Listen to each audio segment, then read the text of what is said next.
Durante el verano de 1939 Japón y la Unión Soviética mantuvieron una breve pero sangrienta disputa a lo largo de la frontera entre Mongolia y Manchuria.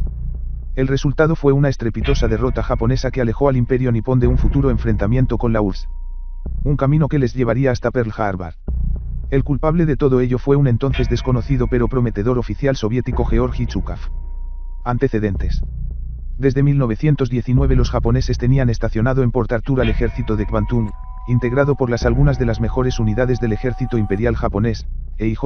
Esta unidad fue la más firme defensora de la continuación de la expansión japonesa en China y la URSS, era la facción partidaria de atacar por el norte. En 1931 provocaron el incidente de Mukden, que proporcionó la excusa perfecta para la invasión de Manchuria y la creación de un estado satélite, Manchukuo, al frente del cual instalaron al último emperador de la dinastía Manchú, Puyi. En julio de 1937 se produjo un nuevo incidente en el puente de Marco Polo, a las afueras de Pekín. Pese a ocupar rápidamente Pekín, Shanghái y Nankín, el incidente se convirtió en una larga guerra contra China que no concluiría hasta 1945. Por su parte la URSS, durante los años 20, había ocupado la Mongolia Exterior que proclamó su independencia en 1924 bajo tutela soviética. En 1931 el Ejército Rojo disponía de 6 divisiones de infantería encuadradas en el Ejército Especial del Lejano Oriente. En 1936 se creaba la República Popular de Mongolia, RPM, firmando con la URSS un tratado de asistencia mutua y aumentando la presencia militar soviética. La firma en junio del Pacto Anticomintern entre Alemania y Japón llevó a un acuerdo entre Stalin y Chiang Kai-shek, la AIDE del Kuomintang chino. A partir de agosto de 1937 los rusos comenzaron a enviar aviones, unos 225 Polikarpov I-15 y 16, para ayudar a China a repeler la agresión nipona, además de cerca de 450 pilotos y asesores. Se puede decir que la URSS y Japón mantenían desde entonces una guerra no declarada. En septiembre de 1937 la Unión Soviética envió a la RPM al 57º Cuerpo Especial de Fusileros integrado por la 36ª División de Infantería Motorizada, la 6ª Brigada de Caballería, la 11ª Brigada Acorazada y las brigadas blindadas 7, 8 y 9. El primer incidente serio se produjo durante el verano de 1938 en Changkufeng/Lago Khasan. Durante ese mes el embajador japonés en Moscú, Mamoru Shigemitsu, se entrevistó con el ministro de Asuntos Exteriores Maxim Livinov y le solicitó el desalojo por parte rusa de los territorios en disputa a lo largo de la frontera de Manchuria. La frontera nunca se había delimitado formalmente y los territorios eran de reducidas dimensiones. Sin embargo, la tensión entre ambos países creció y entre el 9 y 14 de julio los soviéticos ocupaban la colina de Changkufeng en la frontera entre Siberia y Corea. La zona era un punto especialmente sensible, ya que se encontraba a apenas 50 millas de Vladivostok. El comandante de la 19ª División de Infantería del EIJ, el teniente general Suetaka, ordenó al 75º Regimiento del coronel Sato tomar al asalto la colina en disputa, así como la cercana de Satsaofeng, también ocupada por tropas rusas. El ataque se produjo en la noche del 30 al 31 de julio. Desde la colina los japoneses podrían amenazar las comunicaciones soviéticas con su base naval de la bahía de Posiet. Entre el 2 y el 9 de agosto los rusos bombardearon con unos 120 cañones y obuses de forma constante las posiciones japonesas en ambas colinas, además su aviación realizó hasta 700 salidas de combate para apoyar varios asaltos de infantería apoyada con carros que fueron rechazados por las tropas niponas. Pero la 19ª División no podía mantener ella sola la posición, por ello el 11 de agosto se llegó a un acuerdo para que los japoneses se retirasen de las colinas en disputa. El incidente les había costado a los japoneses 1.439 bajas, 526 muertos y 913 heridos. Por su parte los soviéticos debieron sufrir unos 1.200 muertos, poco más de 4.000 heridos de diversa consideración y además la pérdida de 96 tanques, según fuentes japonesas. Los primeros enfrentamientos. La derrota en Changkufeng debería haber hecho tomar precauciones a los japoneses, pero varios factores hicieron que los mandos del ejército de Kwantung deseasen enfrentarse de nuevo a los soviéticos. 1938 fue el año de la crisis de Múnich, que hizo que la URSS se mantuviese a la expectativa de los acontecimientos en Europa. Además las purgas de Stalin situaran al Ejército Rojo en uno de sus momentos de máxima debilidad. La defensa que hizo la 19ª División en Changkufeng parecía demostrar que aunque los soviéticos eran numéricamente superiores habían fallado a la hora de coordinar los ataques y no habían sabido sacar el máximo provecho de sus blindados y fuerza aérea. Además se confiaba en la superioridad del soldado japonés, imbuido en el espíritu del Bushido, entrenado para ser más agresivo en el campo de batalla, buen conocedor de maniobras en pequeñas unidades y del uso de la bayoneta. Todo ello le haría capaz de mantener el terreno frente a los asaltos de fuerzas rusas superiores. El alto mando del EIJ diseñó una estrategia ofensiva, con la intención de aislar por completo el lejano oriente soviético y tras cortar el transiberiano rechazar a los rusos más allá del lago Baikal. Comenzaron a construir una nueva línea férrea paralela a la frontera con Mongolia e incrementaron la capacidad de la que discurría desde Harbin a Kaila. En abril de 1939 el teniente general Ueida, comandante en jefe del ejército de Kvantum, respaldado por el ministro de la guerra Itagaki, dio órdenes para desarrollar una política más agresiva en la zona fronteriza, orden de operaciones 1488. Las incursiones de tropas soviéticas o mongolas debían ser rechazadas de forma contundente y los comandantes locales debían realizar patrullas más agresivas. Pero uno de los principales problemas era la falta de mapas detallados de la zona y además que mientras los japoneses consideraban el río Ala, Khalkhin-Gol para los soviéticos, la línea de frontera los mongoles llevaban esa demarcación a 16 kilómetros al este del mismo, incluyendo la aldea de Nomonjan. El 11 de mayo un destacamento de caballería del ejército mongol compuesta por unos 85 soldados cruzó el Khalkhin-Gol para dar de pastar a sus monturas. Llegaron hasta la aldea de Nomonjan de donde desalojaron a un pequeño destacamento de tropas de seguridad de Manchukuo. Cuando se presentó un contingente de caballería de refuerzo los mongoles volvieron a cruzar el río.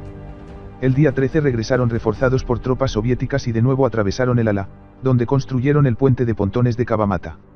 Las tropas de Manchukuo en esta ocasión no pudieron desalojar a los mongoles y las tropas japonesas comenzaron a concentrarse en la zona. Daba así comienzo lo que los japoneses conocen como el incidente de Nomonjan y los soviéticos la batalla de Khalkhin-Gol. El teniente general Komatsubara, comandante de la 23ª División de Infantería estacionada en Ailair, ordenó que una fuerza al mando del teniente coronel Asuma atacara a las tropas mongolas y las rechazara al otro lado del río. Estaría compuesta de elementos de reconocimiento de la 23ª División, una compañía de caballería y una compañía de autos blindados, el primer batallón del 64º Regimiento de Infantería, menos 2 compañías, una batería de cañones antitanque de 37 mm y unos 100 vehículos. El día 14 de mayo el destacamento de Asuma llegaba a las proximidades de Nomonjan. Él a las 1 horas del día 15, lanzó un ataque junto a 150 soldados de caballería de Manchukuo, obligando a las tropas mongolas a replegarse. Además un ataque posterior de la aviación japonesa completó la misión, causando cerca de 40 bajas. El teniente general Komatsubara, considerando concluida la misión, ordenó la retirada de las tropas de Asuma de la zona. Pero las tropas de la RPM, reforzadas con efectivos soviéticos, volvieron a tomar posesión del territorio en disputa.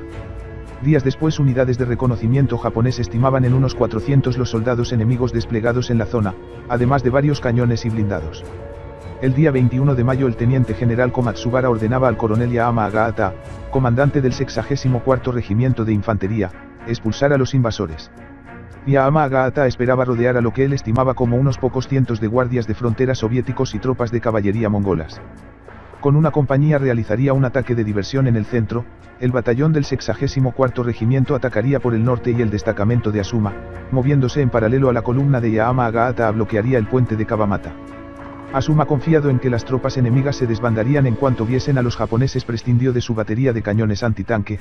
Los hechos demostrarían que este sería un gravísimo error. El 28 de mayo el destacamento de Asuma, menos 220 hombres, intentó tomar el control del puente, pero a las 5 de la madrugada y 40 y a tan solo 1700 metros de su objetivo las tropas soviéticas, apoyadas por 10 blindados, atacaron sus flancos. Además la artillería rusa comenzó a abrir fuego. Sin cañones propios para devolver el fuego los japoneses tuvieron que atrincherarse. Mientras tanto las tropas de Yaama Agahata también eran atacadas. Al día siguiente 400 soviéticos y 10 tanques, protegidos por una barrera de artillería, volvían a atacar al destacamento de reconocimiento. Rodeado, sobrepasado en número y con un elevado número de bajas, el mismo Asuma lideró un ataque para romper el cerco con los poco más 70 hombres útiles que le restaban. Algunos escaparon, pero el coronel Asuma murió en el intento. Su destacamento fue aniquilado como fuerza de combate, teniendo un 63% de bajas, 105 muertos y 34 heridos. El resultado del ataque de Yaama Agahata también terminó en retirada. En total los japoneses tuvieron una pérdida de 159 muertos, 119 heridos y 12 desaparecidos, de un total de 2082 soldados. Al día siguiente, sin interferencias enemigas, los japoneses recogieron a sus muertos y se replegaron a Ailair. Durante el mes de junio las fuerzas soviéticas tomaron posiciones y se atrincheraron en la zona en disputa. La inteligencia japonesa informaba que tropas enemigas se encontraban a ambos lados del río Ala, que se habían construido 3 puentes sobre el Ala. Se detectaba en el área de Tamsag una concentración de casi 300 vehículos y unas 80 piezas de artillería, y además la aviación soviética no solo realizaba salidas de reconocimiento sino también ataques sobre unidades de Manchukuo. El 27 de junio la segunda Ikodan, división aérea, atacó la principal base aérea soviética en Tamsag Bulak. Participaron 12 bombarderos pesados y 100, Fiat BR-20, del 12º Grupo Aéreo, 12 bombarderos pesados tipo 97 y 10 bombarderos ligeros del 9º Escuadrón Aéreo y unos 81 cazas, entre ellos los Nakajima-ki 27 del 12º Escuadrón Aéreo. Los japoneses sorprendieron en tierra a los aparatos rusos y el resultado final fue la destrucción de 98 aparatos soviéticos y 51 más dañados, en total 149. Sin embargo, el Estado Mayor del Ejército Imperial en Tokio no había autorizado la acción sobre el aeródromo soviético, y tras una severa reprimenda por la realización de tal ataque se prohibieron futuras incursiones en territorio mongol. Las ofensivas japonesas. A finales de junio el teniente general Komatsubara, jefe de la 23ª División de Infantería, recibía autorización para iniciar una ofensiva. Planeó un ataque en pinza con 2 columnas. La primera, al mando del coronel Sumi, estaba formada por el 71º y 72º Regimientos de Infantería, un batallón del 64º Regimiento y el 13º Regimiento de Artillería, menos 2 batallones, todos de la 23ª División, reforzados por el 26º Regimiento de Infantería de la 7ª División, el 23º Regimiento de Ingenieros, el 1er Regimiento Independiente de Artillería de Campaña. Esta columna eliminaría a las tropas soviéticas al este del Ala, cruzaría el río ocupando el banco occidental y las alturas de Baintsagan para luego girar al sur y tomar el puente de Kabatama, destruyendo las baterías de artillería rusas y los depósitos de suministros al oeste del río. La segunda columna, al mando del teniente general Yasuoka, estaba compuesta por el 64º Regimiento de Infantería, menos un batallón, el segundo batallón del 28º Regimiento de la 7ª División, el 24º Regimiento de Ingenieros, un batallón del 13º Regimiento de Artillería y estaba reforzada con 2 regimientos de carros al mando del teniente general Yasuoka. El tercer regimiento, al mando del coronel Yoshimaru, contaba con un total de 45 blindados, 26 tanques medios tipo 89, 4 tipo 97 y 15 tanquetas tipo 94. El cuarto regimiento, al mando del coronel Tamada, estaba integrado por 48 blindados, 8 tanques medios tipo 89, 36 ligeros tipo 95 y 4 tanquetas tipo 94. Atacarían las posiciones soviéticas en banco oriental del río Ala y la ribera norte del río Olsen. Finalmente convergerían sobre el puente de Kabatama completando el embolsamiento de las tropas rusas. El ataque se inició el 1 de julio y la columna norte del coronel Sumi cruzó el río ocupando las alturas de Baintsagan. Sin embargo, los soviéticos, que desde principios de junio tenían un nuevo comandante en jefe, el teniente general Georgi Chukov de 42 años, lanzaron un atrevido contraataque con la 11ª Brigada Acorazada, menos un batallón, el 24º Regimiento de la 36ª División de Infantería Motorizada y la 7ª Brigada Blindada. Pese a las elevadas bajas soviéticas, más de 100 blindados, el resultado fue el embolsamiento casi total de la columna japonesa. El coronel Sumi, al contar con tan solo un puente para el cruce de todos los suministros, se vio en serios apuros y fue obligado a replegarse el día 5 de julio. Mientras tanto, el destacamento de Yasuoka atacó la noche del 2 de julio, arriesgándolo todo intentó desbordar a los soviéticos para alcanzar el puente Kabatama. Los japoneses perdieron la mitad de sus blindados en este intento, pero no solo no lo logró, sino que tras el contraataque soviético del 9 de julio el destacamento tuvo que pasar a la defensiva. Durante las 2 siguientes semanas ambos ejércitos se enzarzaron en pequeñas escaramuzas a lo largo de todo el frente, especialmente alrededor de la colina 733. Los soviéticos además mientras tanto continuaron reforzando sus posiciones. El 23 de julio los japoneses lanzaron otra ofensiva con los regimientos 64º y 72º de la 23ª División para tomar el puente Kabatama. Durante 2 días la artillería japonesa martilleó las posiciones rusas, en total 86 cañones, 16 obuses de 150 mm tipo 96, 6 de 150 mm tipo 89, 12 de 120 mm, 16 de 105 mm tipo 92, 8 de 75 mm tipo 38 y 24 de 75 mm, pero los soviéticos respondieron con una dureza mayor si cabe, ya que contaban con 76 piezas, 12 obuses de 152 mm, 12 de 150 mm, 16 obuses de 122 mm, 24 de 107 mm y 12 de 76 mm. Los ataques frontales de la infantería japonesa fueron repelidos por los defensores, la 11ª Brigada Acorazada, el 24º y 149º Regimiento de Infantería Motorizada, la 5ª Brigada de Ametralladoras y los regimientos 62º y 63º de la 82ª División de Fusileros, no pudiendo los asaltantes hacerse con el control del puente. El día 25 el mando japonés daba por concluida la ofensiva y pasaba a una situación defensiva. Después de los limitados éxitos nipones, ambas bandos se dedicaron a una guerra de desgaste a lo largo de todo el frente con continuos asaltos, fintas y escaramuzas, lo que a la larga favorecía a los soviéticos, debido a su mayor número de efectivos. A principios de agosto las tropas de EIJ en Manchuria sumaban unos 38.000 hombres, que incluían la 7ª y 23ª divisiones de infantería, varias unidades de caballería de Manchukuo, 318 piezas de artillería y antitanque, además de 130 blindados. El 10 de agosto estas tropas fueron reorganizadas en el 6º ejército al mando del general Ojisurripu, que planeó una ofensiva para el día 24 de ese mismo mes. Mientras tanto Chukaf había ido moviendo paulatinamente sus fuerzas, estableciendo una serie de complicadas medidas de desorientación. Las tropas viajaban de noche y el sonido de los tanques se enmascaraba con bombardeos de artillería o fuego de armas automáticas sobre las posiciones japonesas.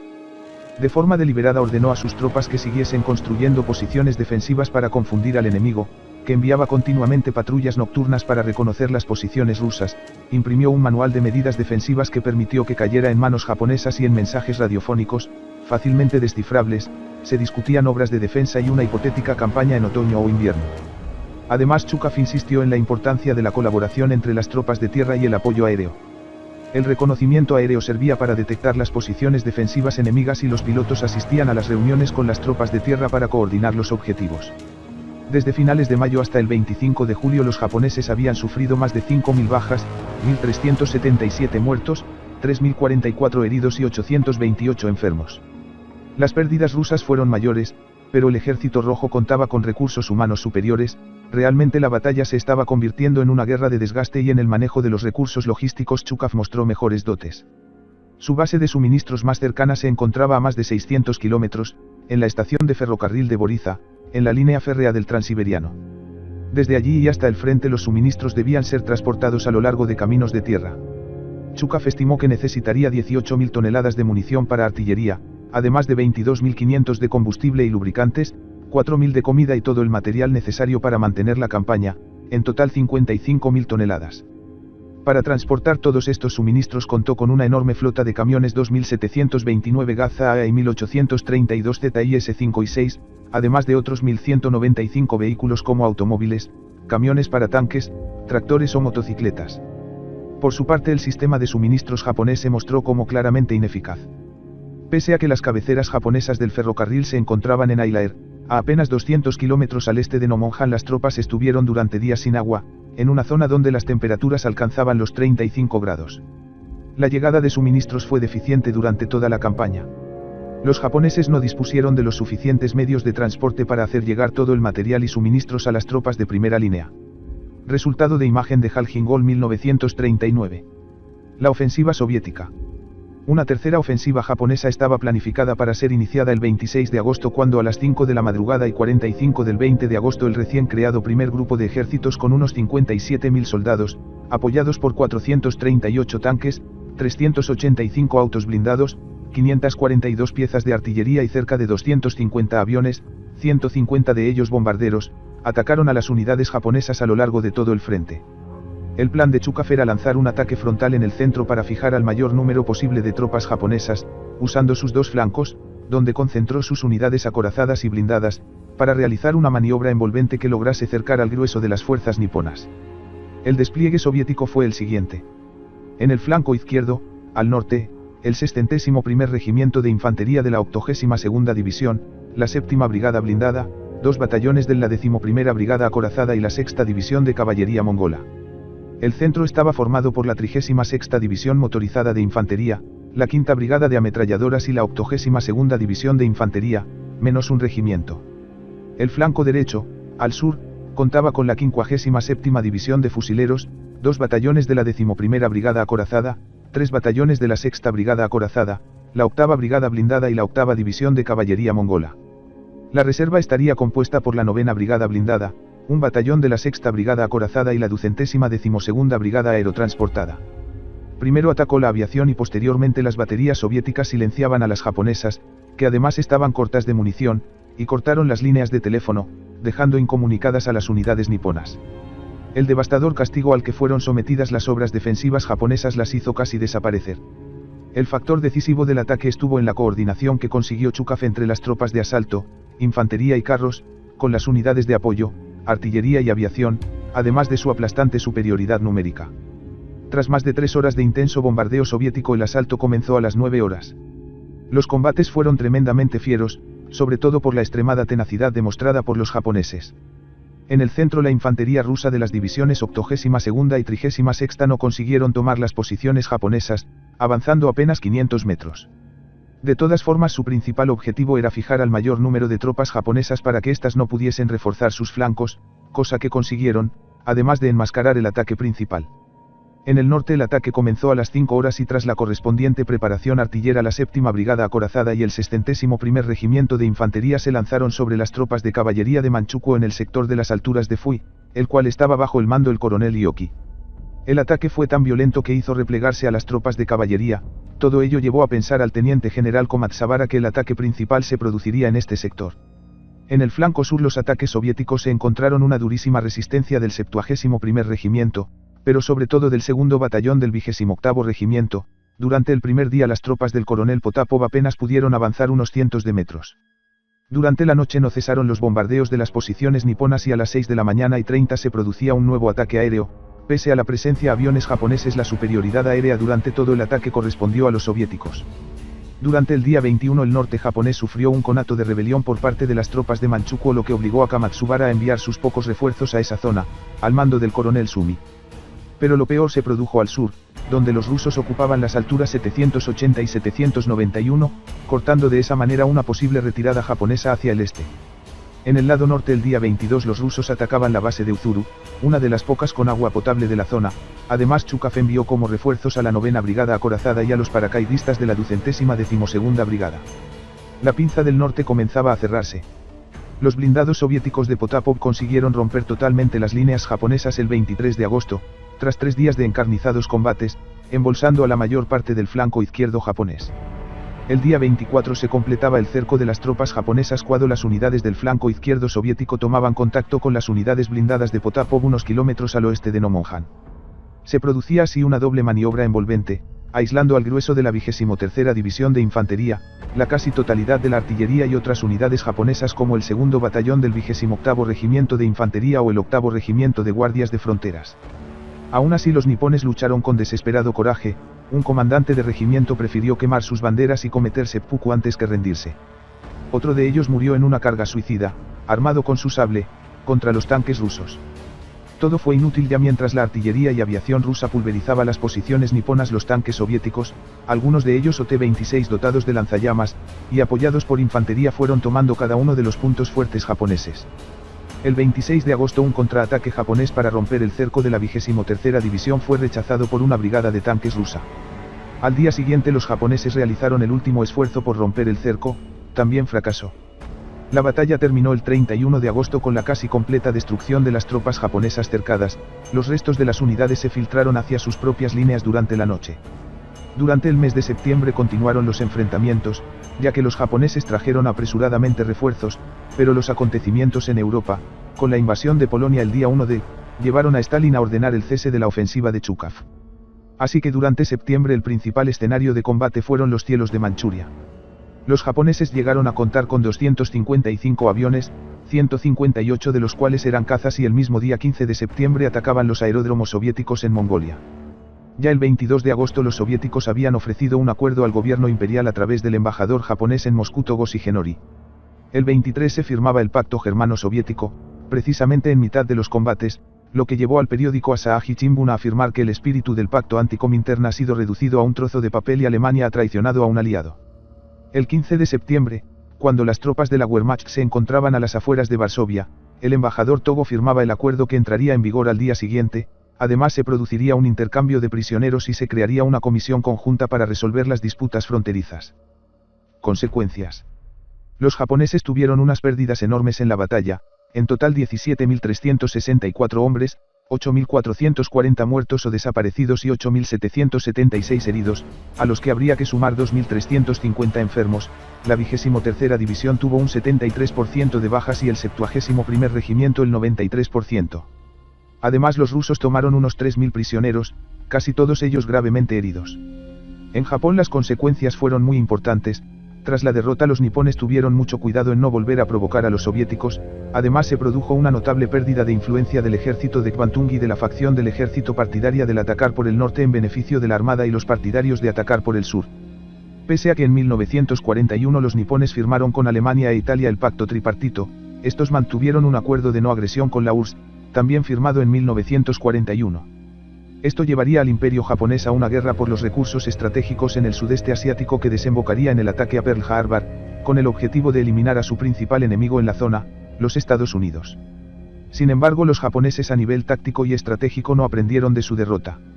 El mayor héroe de esta guerra fue el teniente Sadakaji, que atacó con su sable a un carro soviético.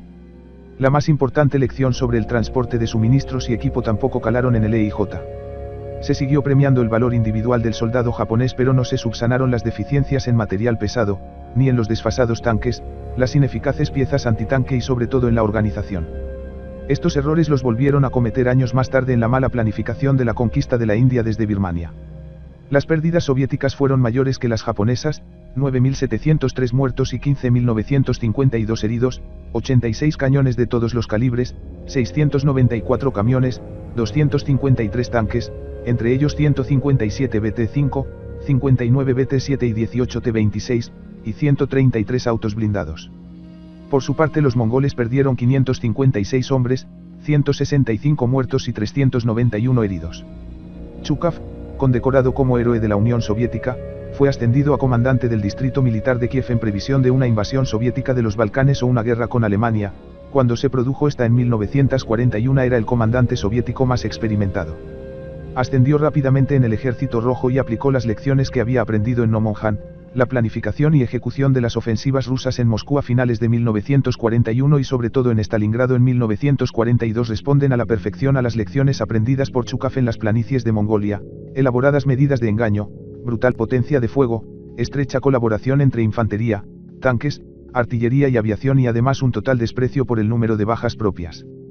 Pero además los soviéticos sacaron varias conclusiones importantes, por un lado las deficiencias de su fuerza aérea, lo que llevó al abandono de los diseños de Polikarpov a favor de los de Mikolan y Yakolev, o todavía más importante la decisión de primar el desarrollo del futuro Il-2.